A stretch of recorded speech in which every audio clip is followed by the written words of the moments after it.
Привет всем! Это итоговая сводка за вторую неделю сентября, и с вами Руслан Левиев. Поговорим сегодня с вами о контрнаступлении российской армии, ограничениях на применение оружия и про иранские ракеты.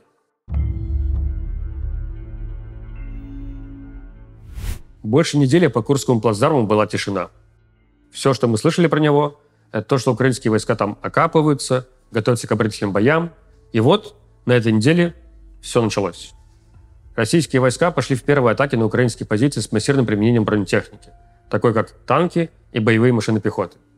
Контрнаступление началось. Сразу нужно обозначить, что фронт очень динамичный, и ситуация может меняться с одной на противоположную буквально в течение суток. Я рассказываю вам ситуацию по состоянию на вечер субботы 14 сентября. Также лично я считаю некорректным использование фраз вроде «деблокирование Глушковского района», потому что ни о каком блокировании, окружении и создании котлов не было и речи.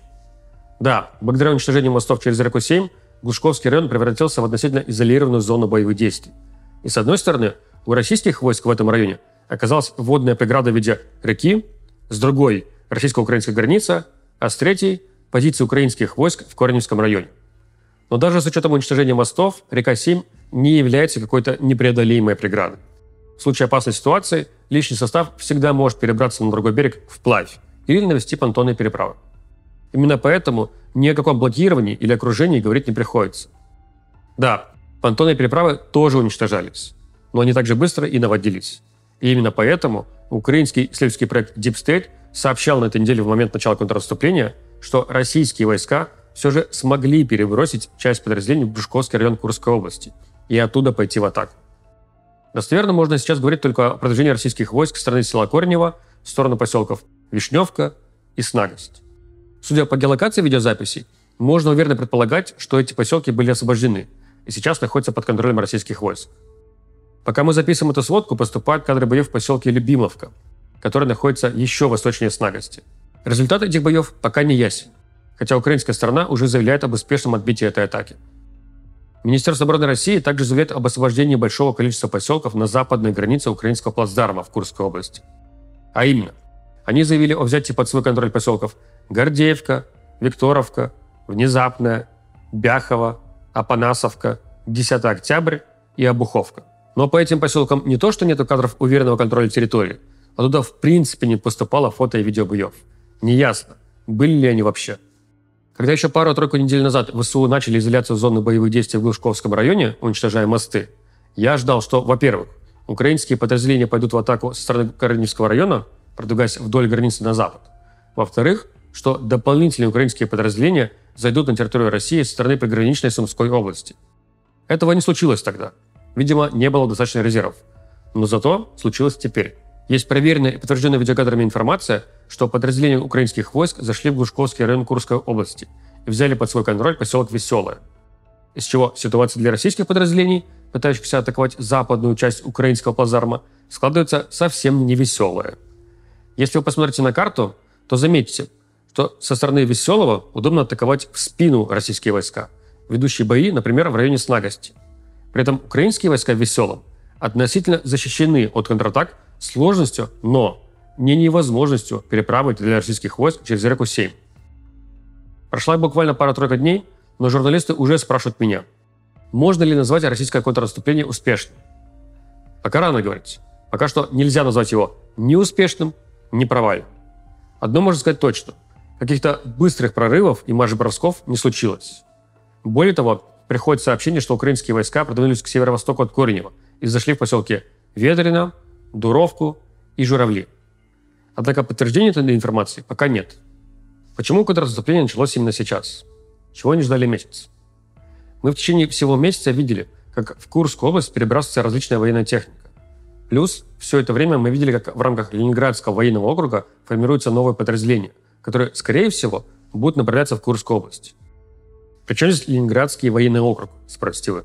Дело в том, что этим округом командует небезызвестный генерал Лапин. И он же командует группировкой войск «Север», которая ответственна за прикрытие границы. Мы полагаем, что все это время российское командование накапливало ресурсы и ждало комфортного кратного перевеса в силах. Для эффективного наступления нужно иметь перевес как минимум 3:1. Мы исходим из того, что в Курской операции с украинской стороны задействовано 10-15 тысяч военных. Соответственно, Российской армии для операции нужно было как минимум 30 тысяч солдат.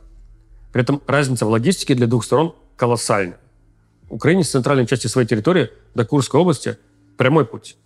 Тогда как России для переброски сил с той же Херсонской или Запорожской области нужно идти по большой дуге. Сначала до какой-нибудь условной Ростовской области, а затем уже на север в Курскую область. Украинский обозреватель Константин Машевец оценивает масштаб задействованных российскими войсками сил в 33-35 тысяч солдат. К слову, сразу отвечу на волнующих многих вопрос. Нет, срочники в этом контрнаступлении не участвуют. По крайней мере, непосредственно в боях. Сейчас атака идет силами ВДВ и морской пехоты. Срочники могут присутствовать где-нибудь в тылах этой операции и выполнять разные обеспечительные функции. Поэтому, если Украине будет дано разрешение применять западное дальнобойное высокоточное оружие по военным объектам на территории России, то вполне может случиться удар по расположению в тылах, в результате которого погибнут в том числе солдаты срочной службы. Как и недавний российский удар по военному училищу связи в Полтаве, российские срочники являются легитимной целью в этой войне. Вряд ли контрнаступление будет скоротечным. Скорее, оно продлится недели, как минимум. А дальше все зависит от решения украинского командования. На какие потери, на какой масштаб задействованных резервов они готовы идти. Полагаю, что с российской стороны есть желание ликвидировать этот плацдарм как минимум к ноябрю. В ноябре станет понятно, какой будет следующая американская администрация. Соответственно, Кремль и Путин поймут, как им дальше строить планы на войну. И уже исходя из этого, они будут думать о том, как именно вести возможные переговоры с Украиной. Какие условия выдвигать для временного прекращения огня. И, конечно, им хочется, чтобы к этому моменту у Зеленского не было козырей в рукаве в виде плацдарма в Курской области.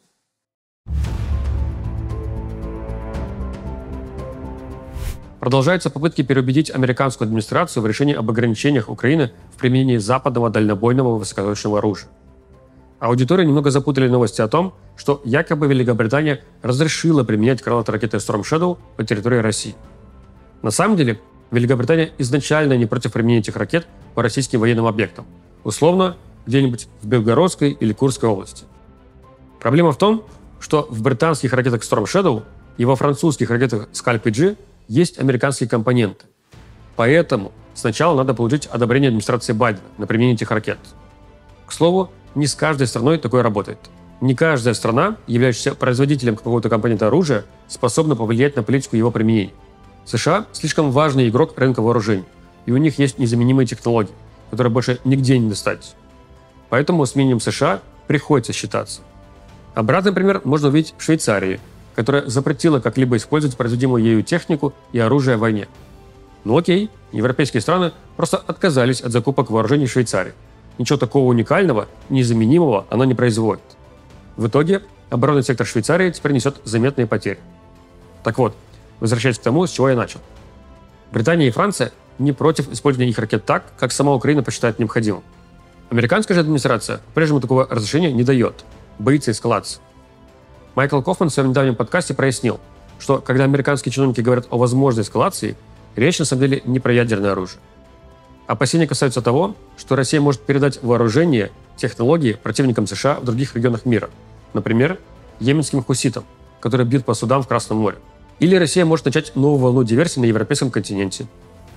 Если что, в действительности для России тоже не все так просто. Она не всемогуща. Возможно, Путину и хотелось бы подкинуть оружие йеменским хуситам, но приходится считаться с дорогими партнерами в лице Саудовской Аравии, которые не позволяют так помогать хуситам. В целом, есть некоторые подвижки в позиции администрации Байдена, и сейчас появляются сообщения о том, что она готова разрешить применять неамериканское дальнобойное высокоточное оружие. Под такой формулировкой имеется в виду те самые британские и французские ракеты. Разрешение применения таких ракет не переломит ход войны, но может дать свой эффект. Да, российские войска действительно вывели большую часть авиации из потенциального радиуса поражения таких ракет. Но все равно есть еще много военных объектов, подходящих для удара такими ракетами. Например, склады боеприпасов, горюче-смазочных материалов, штабы, в том числе полевые, полков, бригад, дивизий, армий, железнодорожные мосты. И если склады боеприпасов еще можно поразить с помощью беспилотников, то укрепленным штабам серьезный урон могут нанести только ракеты. Владимир Путин в очередной раз заявил, что если такое разрешение будет дано, и западное высокоточное оружие будет применяться по территории России, то это будет означать прямое вовлечение НАТО в конфликт и приведет к ответным российским мерам. Это очередная его красная линия, на которую уже толком никто не обращает внимания. потому что все предыдущие линии успешно пересекались, и ничего в ответ не происходило. Ну и то ли его генералы и профнепригодны, и он не в курсе многократных ударов ракетами Storm Shadow по объектам в Крыму, то ли он готовится признать, что Крым является украинской территорией.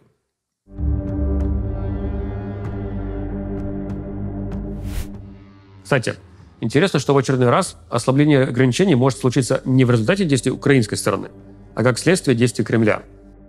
Первый раз ограничения сняли в мае, когда Россия начала свою операцию в Харьковской области. Тогда разрешили применять недальнобойные ракеты «Хаймерса», а также авиабомбы «Джейдам» по приграничным районам России. В разгар Курской операции Владимир Зеленский призывал американскую администрацию снять ограничения на применение западной высокоточки. Но тщетно.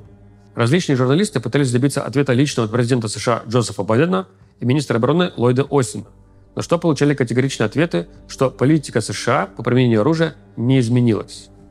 И вот только после того, как появились новости, что Иран поставил России баллистические ракеты, позиция администрации Байдена пошатнулась.